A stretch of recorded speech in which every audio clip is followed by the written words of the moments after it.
کہانی کا نام پرانی صندوق کا راز۔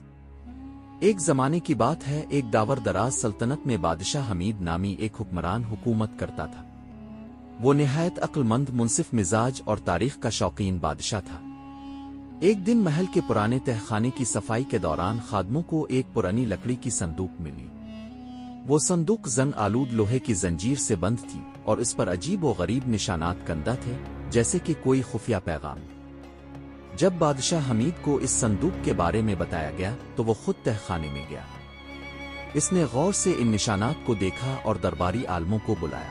عالموں نے بتایا کہ یہ نشانات ایک قدیم بادشاہ سے تعلق رکھتے ہیں، جس کے بارے میں کہا جاتا تھا کہ اس نے اپنا خزانہ اور علم ایک راز میں چھپا دیا تھا۔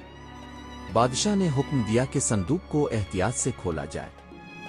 جب وہ کھولی گئی تو اندر سے پرانے کاغذات، سونے کی ایک مہک اور ایک کتاب نکلی۔ کتاب کا عنوان تھا حقیقی سلطنت کی طاقت۔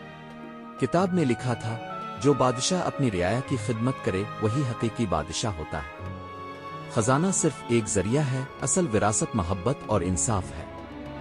اس دن کے بعد بادشاہ حمید نے اپنی حکومت کو مزید عدل و انصاف اور خدمت خلق کی طرف موڑ دیا۔